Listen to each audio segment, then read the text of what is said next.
kutembea katika barabara, katika vinjia na njia zote. Baba, tuko katika hekalu hili, tunaomba Bwana endelee kutusaidia, kututetea na kutupigania katika jina la Mungu Baba na Mwana na Roho Mtakatifu. Amen.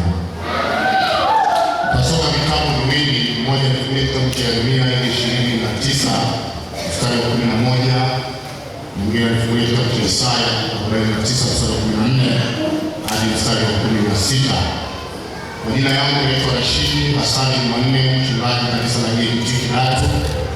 Ndio mchungaji mwenyewe, naye mama mchungaji Esther Juma. Mungu awabariki. Naomba apewe mtu mmoja maiki, sichukue muda mrefu sana.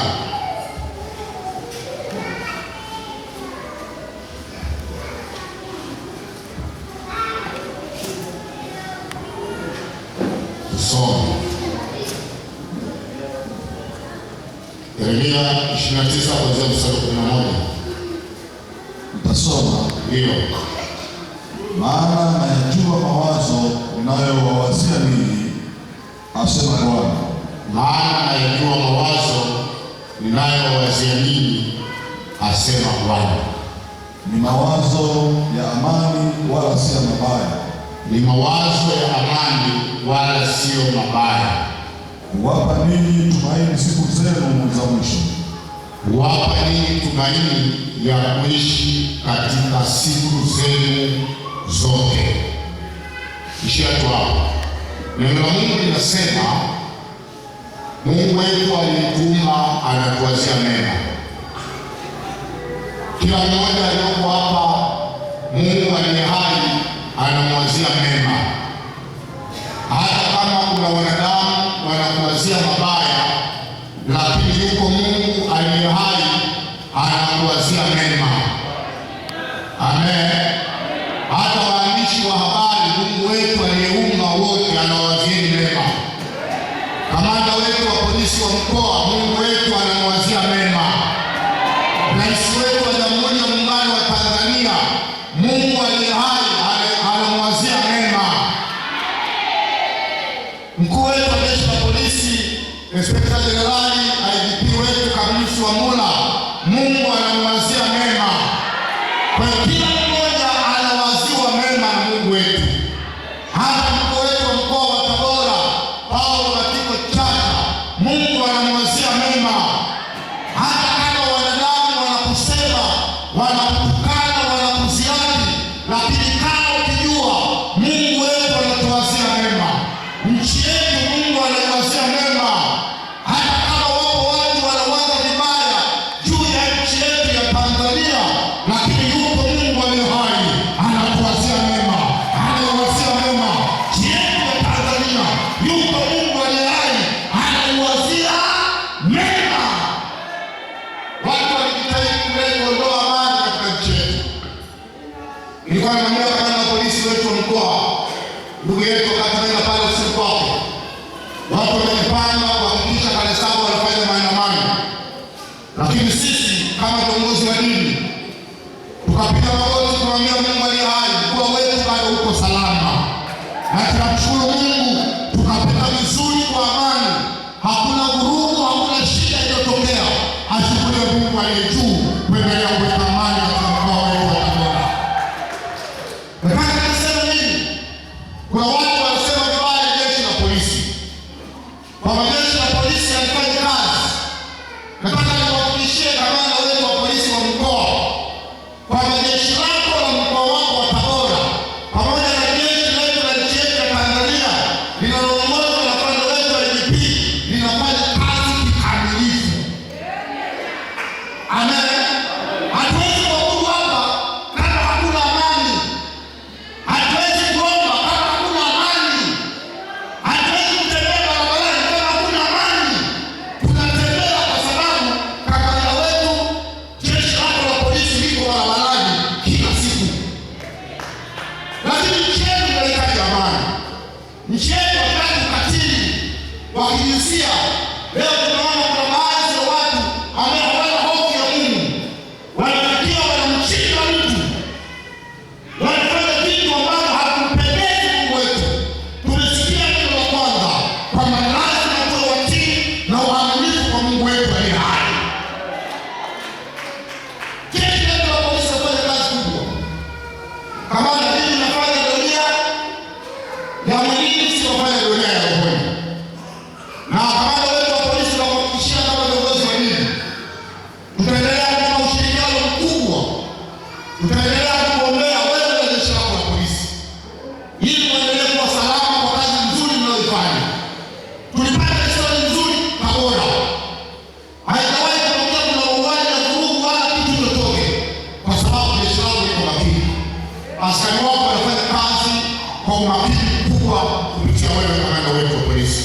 Mungu wetu anasema atatuwazia mema. Anawazia mema Tabora, anawazia mema nchi yetu. Kwa kila mmoja ambaye akijua anawaziwa mema na Mungu. Usiogope maneno ya watu. Usiogope vitisho.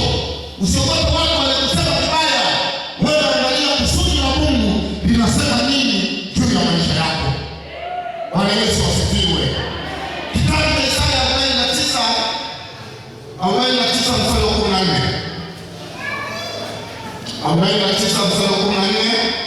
Kitabu cha Isaya 49 mstari wake wa 14. Linasemaje? Neno la Mungu linasema, ndio. Bali Sayuni alisema, Yehova ameniacha. Bwana amenisahau. Endelea. Mstari wa 15. Je, mwanamke aweza kumsahau mtoto wake anyonyaye hata asimhurumie? Mwanamke anaweza kumsahau mtoto wake anayemnyonyesha hata asimhurumie? Ni swali. Na hawa hawezi kusahau, ndio, lakini mimi nitakusahau wewe. Sitakusahau wewe. Ameweza kukaa. Amen. Biblia inasema, Mungu anasema mwanamke anaweza akabeba mimba miezi 9 akapitia adha zote za mimba, lakini tunasikia anafikia wakati wa kujifungua anaenda kupunga chooni, lakini neno la Mungu linasema huyo mwanadamu anaweza kukusahau, lakini Mungu hawezi kukusahau. Kwenye kazi yako Mungu hawezi kukusahau. Kama wewe kwenye kazi yako Mungu hawezi kukusahau. Lazima atakuwa pamoja na wewe kila uendako. Atakulinda, atakupigania, atakutunza, atakupa afya njema. Tabora bila uhalifu inawezekana. Tabora bila uhalifu inawezekana. Tabora bila ukatili inawezekana. Tabora bila ujambazi inawezekana. Amen. Mungu akasema yeye hawezi kukusahau. Kuna matukio ya mambo mengi ya ukatili. Sisi kama viongozi wa dini, sisi kama kanisa la hii kijiji la Kibii Tabora, hatukubali ukatili hata mara moja. Hatukubali mtu anaua kikongwe, bibi kizee kazeeka, wakati pale macho yalikuwa mekundu, kumbe kwa mtu alikuwa anatumia kuni. Alikuwa anatumia kuni macho yalikuwa mekundu, wasema mchawi. Watu wanasema fulani mchawi, watu wasema ni mwana wa Mungu. Mungu wetu anaweza kupigania hata katikati ya vita ya maadui. Unaua mtu wewe, unaua kesho na wewe unakufa. Kuua ni dhambi. Mungu anakataa kufanya vitendo ambavyo havitakiwi. Amen.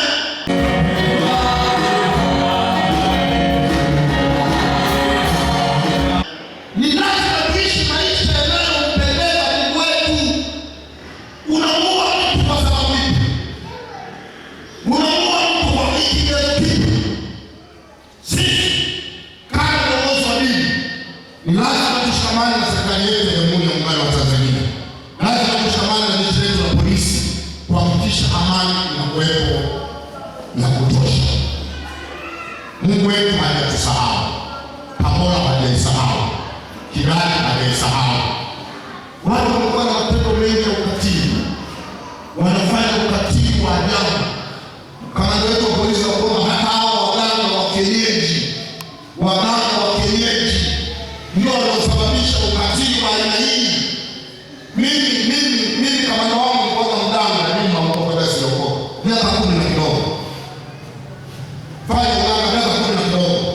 Hao waganga ndio wakati fulani wanaleta uchonganishi kati ya mtu na mtu, kati ya mke na mume.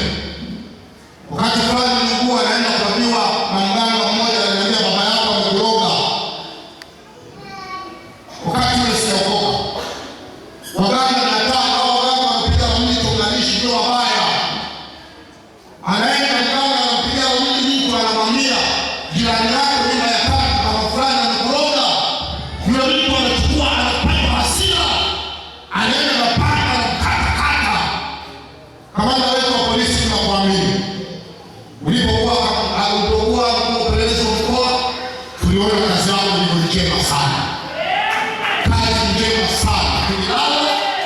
tuliacha vitu vyetu nje na asubuhi tulikuta.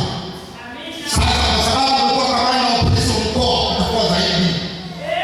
Tunaamini sasa hivi tutakuwa tunaandika nje nguo tunaziacha, hata kanisa tutafanya tunaacha wazi na watu hawawezi kuiba.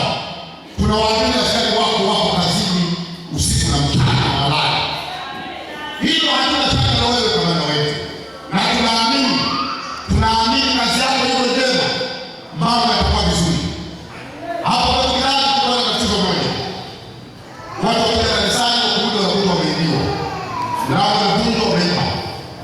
Lakini wakati fulani wanakuja watu kanisani wanajifanya ni wazuri mno. Tukaja juzi wiki anavizia kumkimbia, tumefunga macho na kama kuiba sadaka. Lakini baada ya kushirikiana na shirika zuri pamoja na wewe mwenyewe, wakati tukiwa sio wetu wa mkoa wetu wa Tabora, tuliadhimisha mwezi huo tunaotokomeza kabisa. Kwa hiyo tunakuamini Mungu wetu, kamanda wetu wa polisi, tunaamini sana na tunaamini Tabora bila ukatili inawezekana. Nasema tena, Tabora bila ukatili inawezekana. Lakini pia kamanda wetu tunaendelea kutoa semina mbalimbali kwa wanandoa kwa ajili ya kuhakikisha wanaaminiana, wanapendana, wanaishi pamoja. Kwa hiyo tunakuomba kwa ibada ya leo wanaosema wanakuja hapa kumshukuru Mungu, na sisi tunajua katika kumshukuru Mungu, Mungu atakuinua zaidi na atakupa afya njema. Tunakushukuru kwa muda wako, lakini pia tuna Mungu ili tufanye sote, mimi na wewe na watu wote tuliokusanyika hapa. Mungu wetu aliye mbinguni, tuendelee kuiombea nchi yetu amani. Tuendelee kuombea rais wetu wa Jamhuri ya Muungano wa Tanzania Daktari Samia Suluhu Hassan. Tuendelee kuombea kamanda wetu DPP, tuendelee kuombea mkoa wetu wa Tabora, tuendelee kuombea mkuu wetu wa mkoa, tuendelee kuombea kamanda wetu wa polisi wa mkoa wa Tabora. Na tunashukuru sana kwa DPP kuweka wewe Tabora hapa, kwa sababu kwanza anapigana na nguvu, unaweza kusimama siku na mchana kwenye Tabora inakuwa salama. Kwa Mungu akubariki sana. Baada ya kusema hayo sasa, na makanisa zima tusimame tumuombe Mungu wetu aliye hai.